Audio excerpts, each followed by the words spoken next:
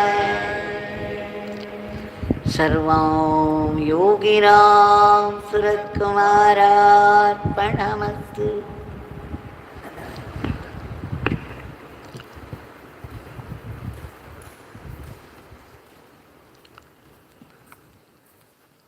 This is one more auspicious evening, highly auspicious. This evening time of twilight, when even a little effort bears enormous fruit, because this is the time meant for worship. And even the celestial beings will be absorbed in their pujas. So that's why the Shastras say, in the evening time of worship, do not eat, do not sleep, do not indulge in any pleasures. This time is very precious and auspicious and meant for remembrance of God. So every day, we have been specially blessed by our Bhagwan Yogiram Sarit Kumar to gather here in his powerful shrine to sing his powerful name. We know this is no small grace. In celebration of this grace, we have offered the Nama lotuses with deep gratitude at the lotus feet of Bhagwan. This grace, we know we have been seeing it in different ways, in different stories, how it works so intelligently. And all of us, without any exception, seek this grace for relief from the drudgery of this worldly life. Now, in the beginning, people might be very different and indifferent to God worship, and they might go their own way to indulge in the worldly pleasures. They may indulge in adharmic activities. They cannot help it because they have brought such vasanas with them, such latent tendencies in them which they have collected from the past births. And we should also remember they are also instruments in the hands of the divine. Now here is a story where you see how a boy had to steal, how he stole something and earned a very bad name among the villagers. Everyone referred to him only by that bad name. And how cleverly he erased it with a new good deed that touched the hearts of the people. And then he earned a brand new good name for himself. So everything is replaceable if we go about things in the right way. Now we shall see, we shall come to the story. Here is one Kuppan, a man, a villager by name Kuppan. He was only a small boy at the time, maybe 8 or 9 years. His mother asked him to buy some vegetables for cooking. He was a little lazy. On his way to the market, he came across a house, well built, and there was this creeper of this white pumpkin. And he saw several of them, about 7 of them. So he was tempted to pluck one of them and take home. So without anybody's knowledge, he came by the backside, plucked one and took home. His mother was very happy that her son was very intelligent and he bought a very fresh one. On that day, from the house where there was this creeper, an old lady came out. It was her habit to count the number of white pumpkins every day. She was very fond of them. It was she who was behind the growth.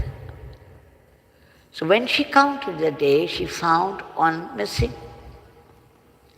Then she knew that somebody had stolen.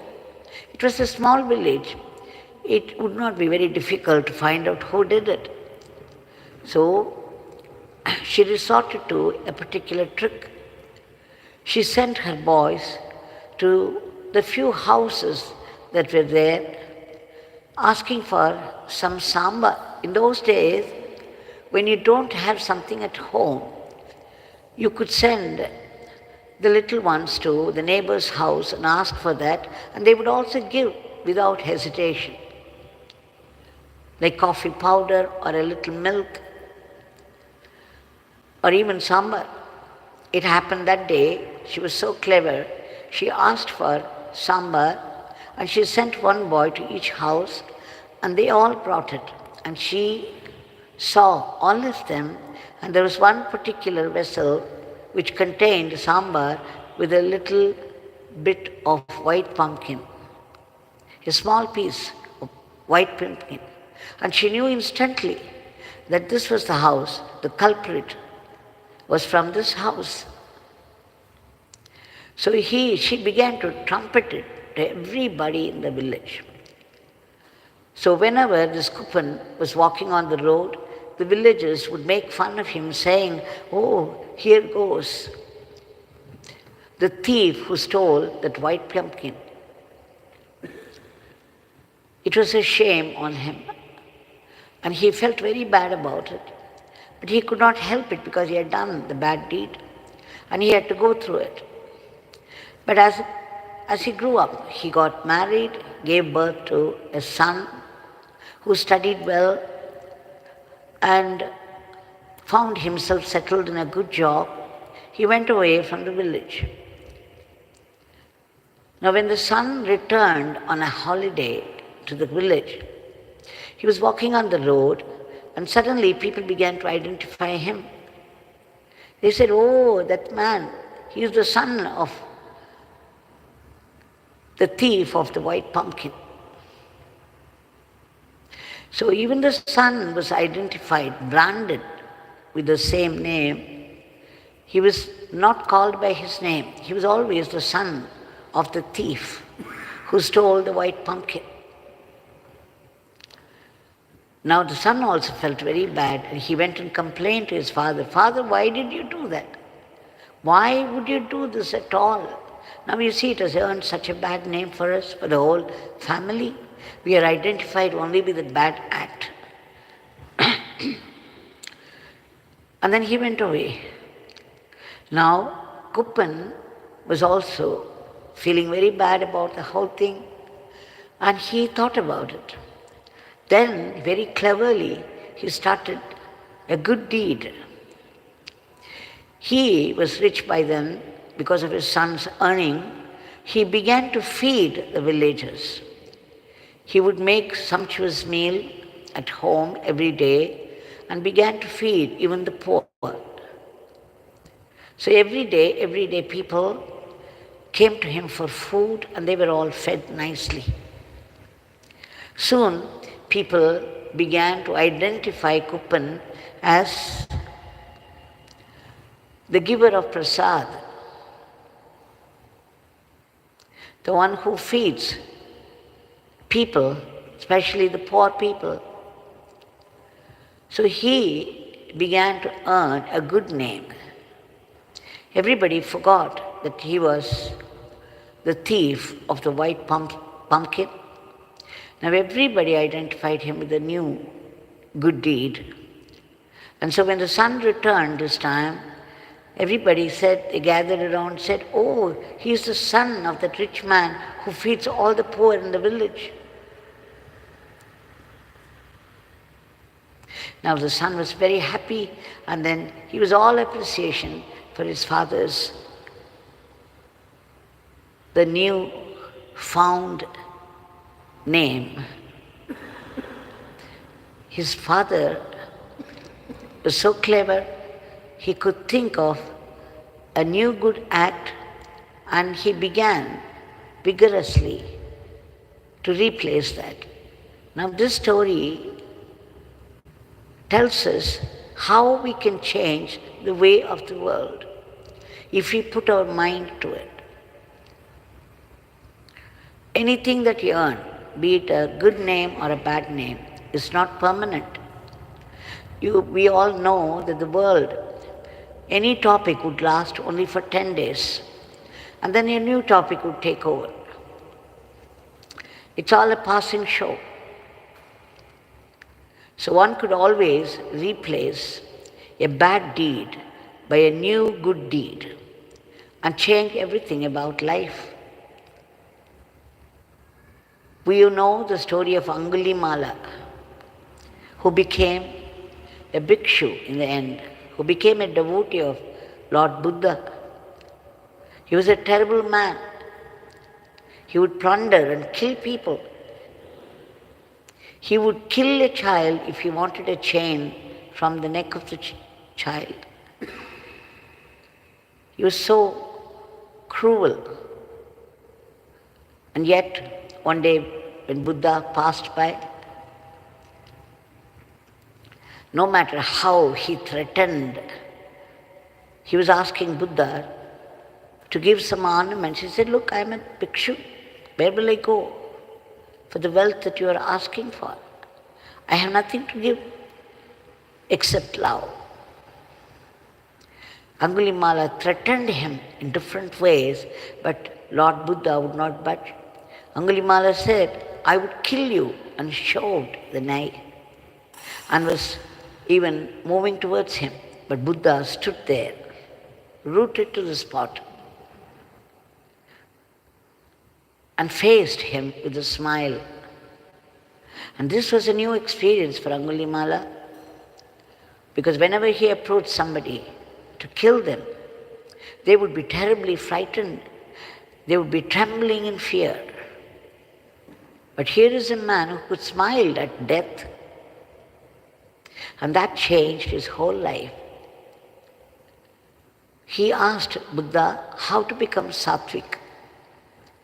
He had been so cruel, and his mind could not change easily. Then Buddha taught him all the truths, the 4 truths of life that everybody knows the story. But what the point I want to make here is that even after Angulimala changed completely, he became a good man, a sattvic man. But then the whole village, now they came to know that Angulimala was harmless. He would not do any harm to anybody. So it was their turn to beat him up, to throw stones at. He was abused very badly by the villagers. The karma returning to him. But Angulimala put up with all that, and slowly, slowly he earned a good name for himself. People began to see him as a saint. So you see, everything can be changed in this world. Now this way, we can change everything that's bad about our life too. It is never too late. For example, if you have this fear, a constant fear that is plaguing you can... Probably there's no connection, there's no charge. No? Okay, we conclude it. Come here. There's no charger either. I should go here. Yes, ma'am. Just put this.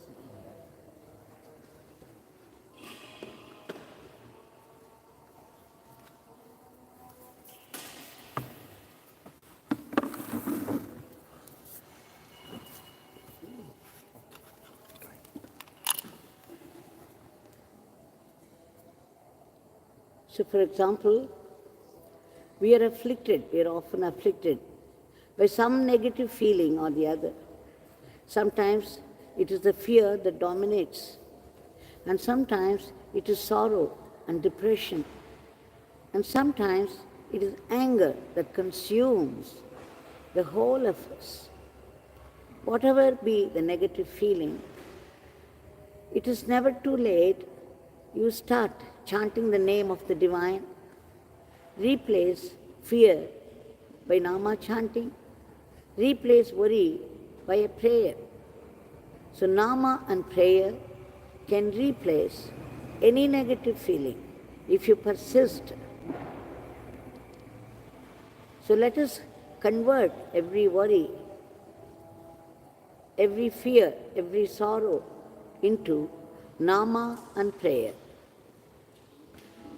And very soon you will see how these good qualities, this nama and prayer, replace the old bad habits, the old negative feelings.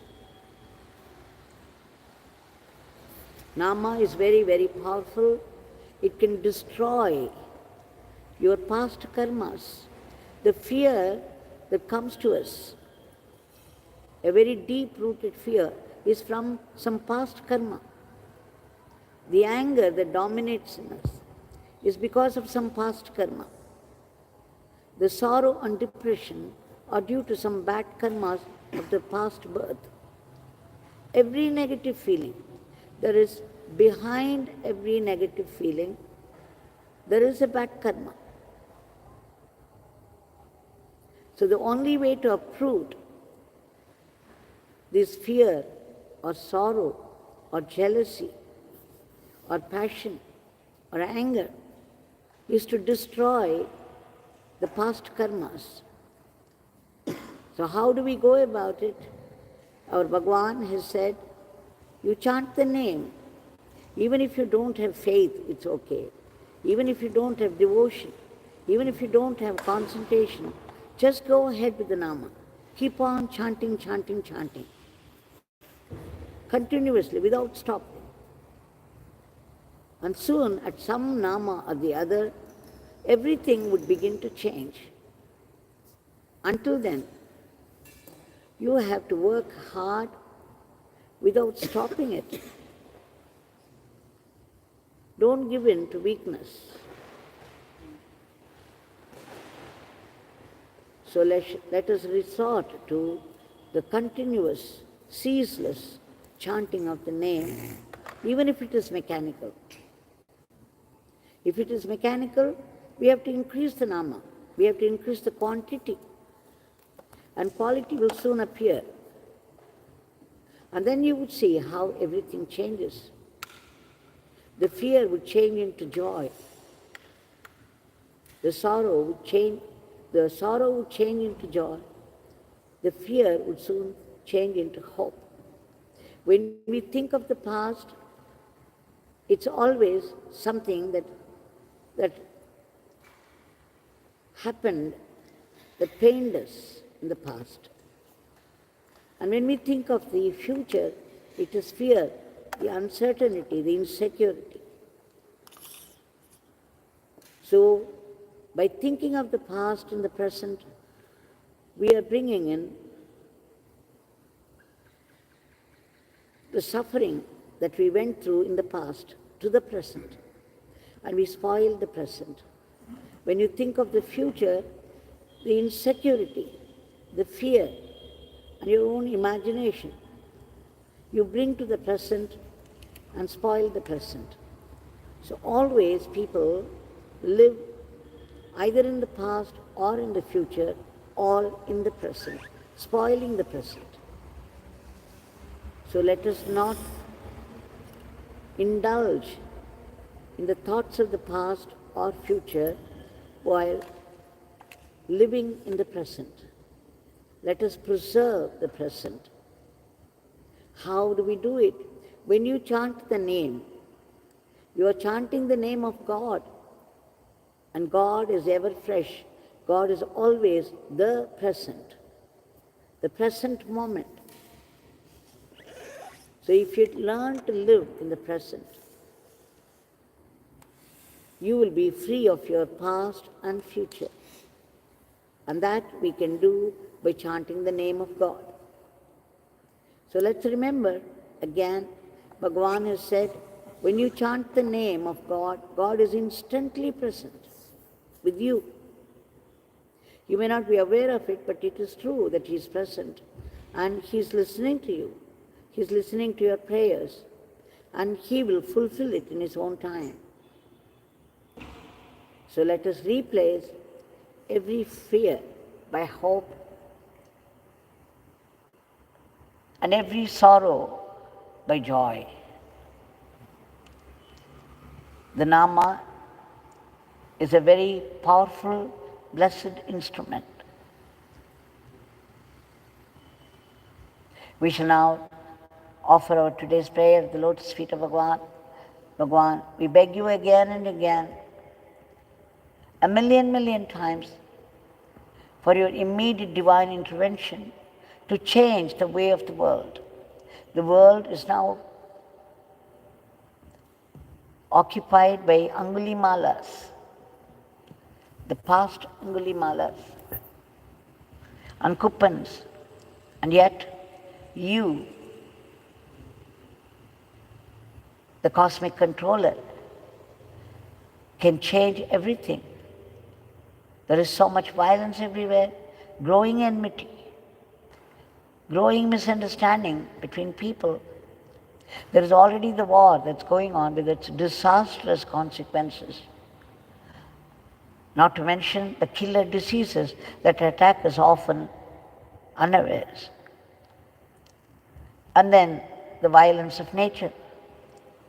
Bhagavan, we beg you again and again to bring in peace, harmony, order, friendship, growing friendship, and understanding and mutual help. And Bhagavan, we beg you to stop this war at once so that there will be peace prevalent everywhere. We also beg you, Bhagavan, to uproot all the negativities of the human mind which are responsible for today's world of violence. We also beg you to reach out to those people who have been stranded in varied parts of the world, who are suffering from some past karma for some reason or the other, is unable to find help or protection. We beg you to intervene and do the needful. We also beg you to protect all those unselfish people who have been working very hard for the welfare of others from those unnecessary, unhealthy criticisms and aspersion.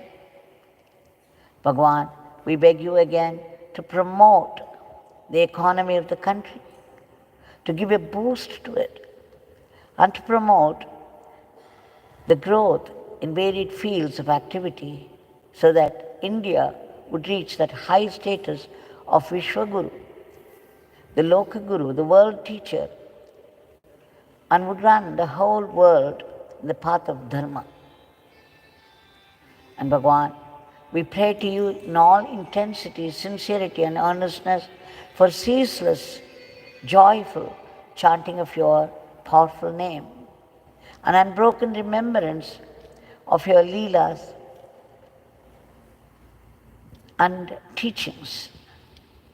Bhagavan, please bless us to be sattvic instruments in your hands. Our remembering the Leelas, this is how the whole satsang started. I started it under the title, One Leela a Day Will Keep the Maya Away. Now remembering the Leelas and teachings, if we assimilate, it will become Atma Shakti. Bhagavan, please bless us to run our everyday life as an offering to you and not be caught by the temptations of Maya. We also want that ultimate state of bliss and peace, but then we need to be purified. We take refuge in your powerful Nama chanting, joyful chanting of your name. We also take refuge in joyful service to you.